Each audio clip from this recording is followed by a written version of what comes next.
Hello. So ഞാൻ ഈ കിടന്ന് ഡാൻസ് കളിക്കുന്നത് എന്താണെന്നൊക്കെ അറിയോ ഗൈസ്? പറഞ്ഞാലേ അറിയുള്ളൂ അല്ലേ? ഇന്നെൻ്റെ ബർത്ത്ഡേ ആണ്. അപ്പോൾ ഞാൻ വിചാരിച്ചൊരു ഓട്ട ഈറ്റിനിടെ എടുക്കാമെന്ന് വിചാരിച്ചു. ഒന്നുമില്ല, സാധാരണ ഒരു ദിവസം പോലെ, എന്നാലും ഒരു എക്സ്ട്രാ പോലെ.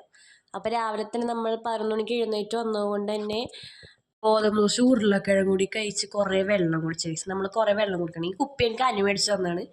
അത് കഴിയുമ്പോൾ നമ്മൾ കുറച്ച് ബ്രൗണി കഴിച്ചു, പിന്നെ സീക്കിൾസ് കഴിച്ചു. എനിക്കിത് രണ്ടും നല്ല ഇഷ്ടമാണ്.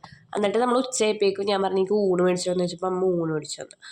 എന്നിട്ട് ഞങ്ങൾ രണ്ടും കൂടി ഷെയർ ഇട്ട് കഴിച്ചു. ഞാൻ അമ്മയുടെ അടുത്ത് വാരിത്തരാൻ പറഞ്ഞപ്പോൾ അമ്മ എനിക്ക് ഫേഷ്യൽ ഇട്ട് തന്നു.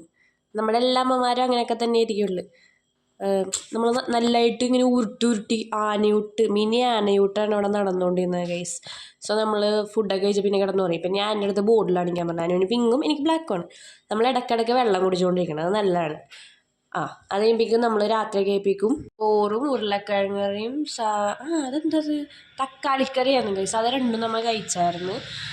പിന്നെ നമ്മൾ കുറേ വെള്ളം കുടിച്ചു. വെള്ളം നമ്മൾ കുടിക്കണം. ഞാൻ എപ്പോഴും വെള്ളം കുടിക്കും. വെള്ളം കുടിച്ചാൽ നമ്മൾ സ്കിന്നിന് നല്ലതാണ്, ഹെൽത്തിന് നല്ലതാണ്. എല്ലാവർക്കും അറിയാം, ഞാൻ ചുമ്മാ പറഞ്ഞെന്നുള്ളൂ. അത് കഴിഞ്ഞ് പിന്നെ ഞാൻ ഇങ്ങനെ ഇരുന്നപ്പോഴേക്കും എനിക്ക് പിന്നെ വിശക്കണം. എന്താണെന്നറിയില്ല, ഈ ഇടയായിട്ട് ഭയങ്കര വിശപ്പ്. അപ്പോൾ ഞാൻ ഒരു പീസ് കേക്ക് കഴിച്ചു. എനിക്ക് നല്ല ഇഷ്ടപ്പെട്ടു. ആക്ച്വലി നമ്മൾ മേടിച്ചത് ചോക്ലേറ്റ് റഫിളായിരുന്നു. ആക്ച്വലി എൻ്റെ ബർത്ത്ഡേക്കുള്ള സർപ്രൈസ് ഒന്നുമില്ല, ഞാൻ തന്നെ പോയി സാധനം മേടിക്കാൻ പറയും, അവർ പൈസ കൊടുക്കും, അത്രയേ ഉള്ളൂ. വേറെ സ്പെഷ്യാലിറ്റി ഒന്നുമില്ല. എനിക്ക് സ്പെഷ്യലായിട്ട് തോന്നിയത് എൻ്റെ 2 ട്യൂഷൻ പിള്ളേർ ഗിഫ്റ്റ് ആണ് ഗൈസ്. ലവ് യൂടാ അമ്മ എനിക്ക് തന്നാണ്. ഇതും ഞാൻ കഴിച്ചായിരുന്നു ഗൈസ്. പിറ്റേ ദിവസം കഴിച്ചു. അപ്പോൾ ബൈ.